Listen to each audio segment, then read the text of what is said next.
Belajar sedikit bijak.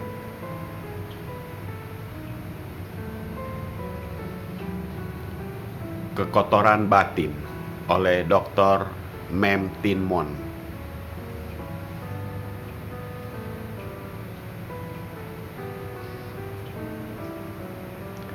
Ada 10 faktor-faktor mental yang tidak bermoral yang membuat batin menjadi tidak bermoral atau tidak bajik, yang menyebabkan tindakan yang tidak bermoral atau tindakan jahat.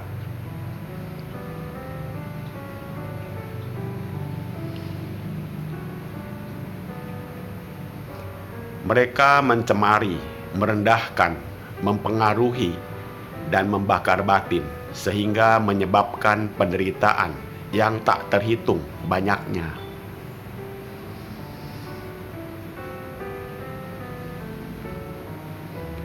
Mereka menguasai dan mempengaruhi batin agar melakukan tindakan jahat dan buruk yang menghasilkan miliaran karma buruk tak bermoral, yang menyebabkan makhluk hidup terlahir kembali di alam penderitaan dari kehidupan demi kehidupan.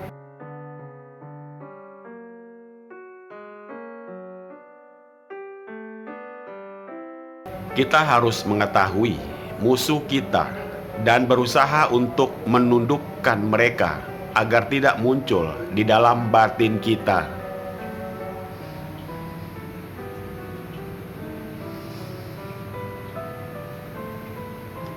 Mereka adalah: 1.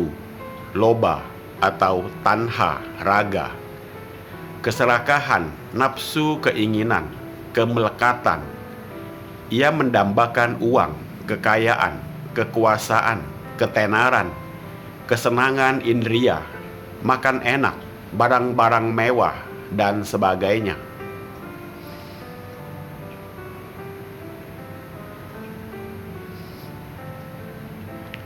Ia tidak mengenal kepuasan. Ketidakpuasan membawa penderitaan. Ia membuat orang-orang melekat pada orang atau keluarga yang mereka cintai, kekayaan, kekuasaan, dan sebagainya.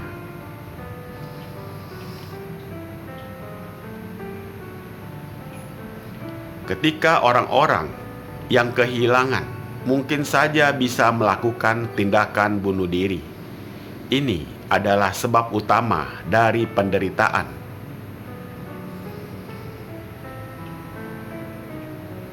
2. Dosa atau patiga, kemarahan, kekejaman, sedih, kecewa, tertekan, dan sebagainya. Ia memunculkan kebencian, perasaan tidak suka, kesedihan.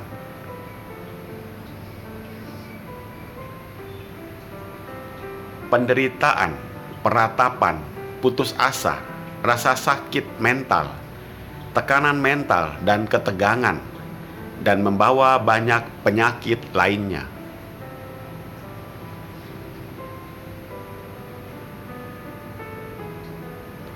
Ia menyebabkan pertengkaran, perselisihan, perkelahian, pertarungan, peperangan, dan mengakibatkan banyak kematian.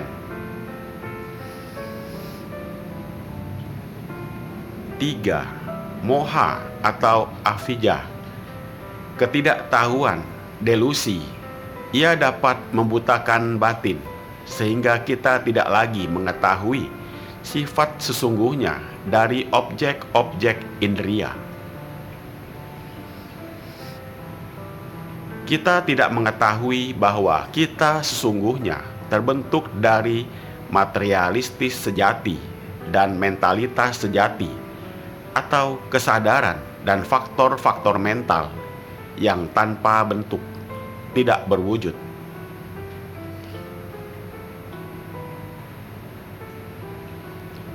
Muncul dan padam dengan sangat cepatnya, secara terus-menerus, dengan karakteristik ketidakkekalannya atau anicca, penderitaan, duka, dan ketiadaan diri, anatta.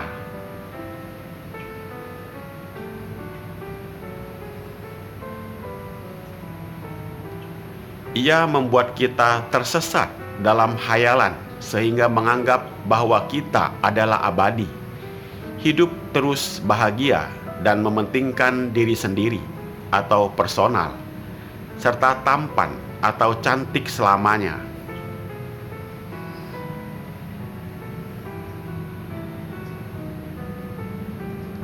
Pada kenyataannya, kita tidaklah abadi, menderita, tiada diri, dan tidaklah tampan ataupun cantik.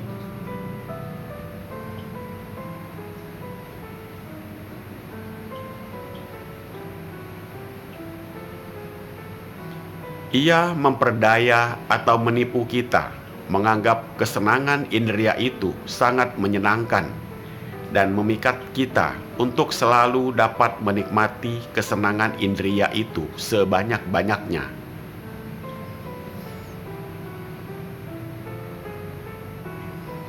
Ia membuat kita menjadi tidak tahu apa yang baik dan apa yang buruk, karma dan akibatnya, kehidupan masa lampau dan kehidupan akan datang kita, dan 4 kebenaran Arya.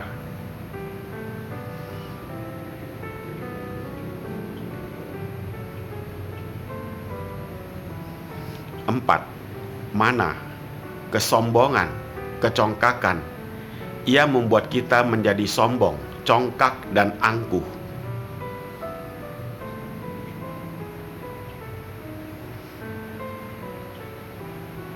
5. Diti atau pandangan salah.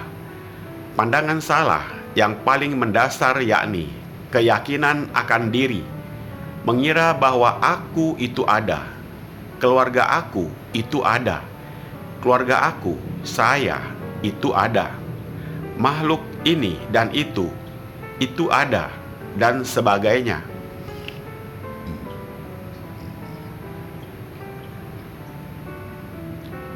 Ia membuat seseorang itu menganggap dirinya paling benar, egois.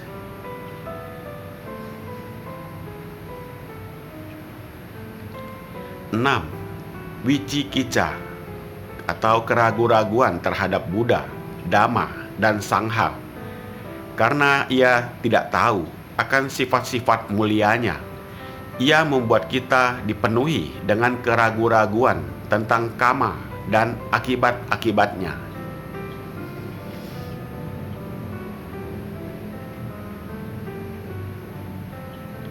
Tentang hubungan sebab dari ketergantungan asal muasal atau paticca samuppada, yang menjelaskan dengan sangat baik tentang perputaran lingkaran kelahiran kembali atau samsara, dan juga tentang 4 kebenaran Arya.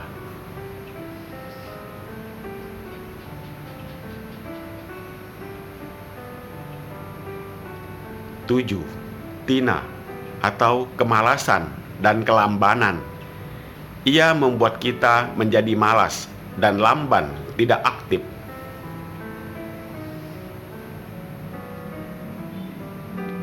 8. Udaca atau kegelisahan. Ia membuat batin kita menjadi tidak tenang, gelisah, dan tidak bermoral.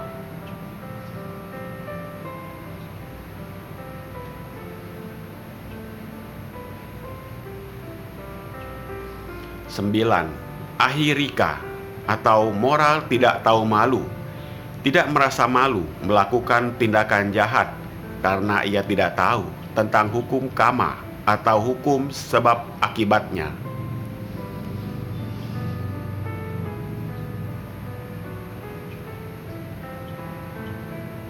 10. Anotapa atau moral tidak tahu takut, tidak takut melakukan tindakan jahat karena ia tidak tahu tentang karma dan akibatnya.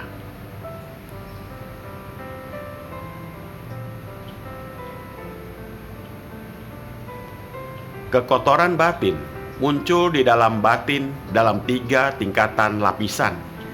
Mereka senantiasa ada di dalam batin sebagai kotoran batin yang laten atau anusaya kilesa dari kehidupan demi kehidupan.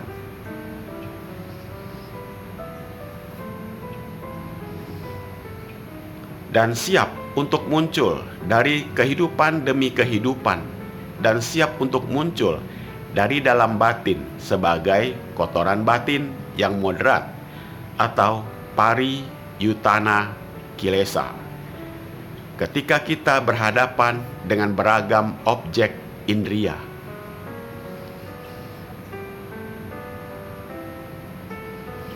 kotoran batin yang moderat ini mulai mengantisipasi dan mempengaruhi batin untuk mendapatkan yang ini dan itu, dan mereka mencegah atau menghalangi munculnya batin yang bermoral.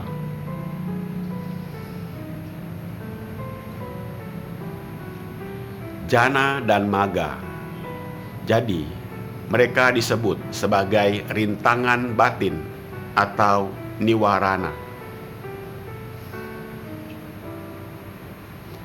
Pada saat kekotoran batin muncul, tumbuh, bertambah kuat dan kasar, ia siap melakukan tindakan jahat karena mereka dikenal dengan kotoran batin yang kasar atau vitikama kilesa.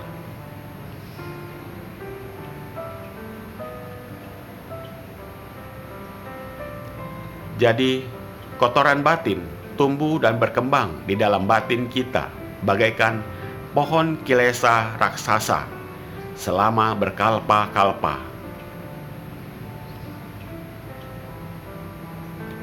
Adalah merupakan suatu pertarungan yang paling sengit untuk melawan kekotoran batin, karena kekotoran batin sudah menguasai kita sepanjang waktu, dan kita selalu saja mematuhi perintah-perintah, kehendak-kehendak mereka.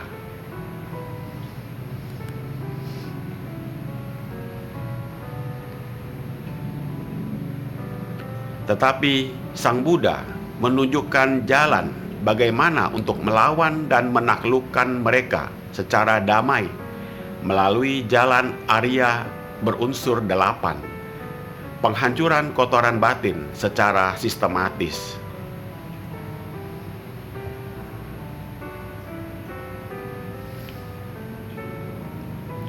Semoga semua makhluk hidup berbahagia.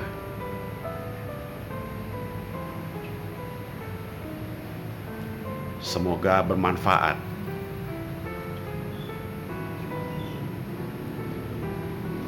Terima kasih.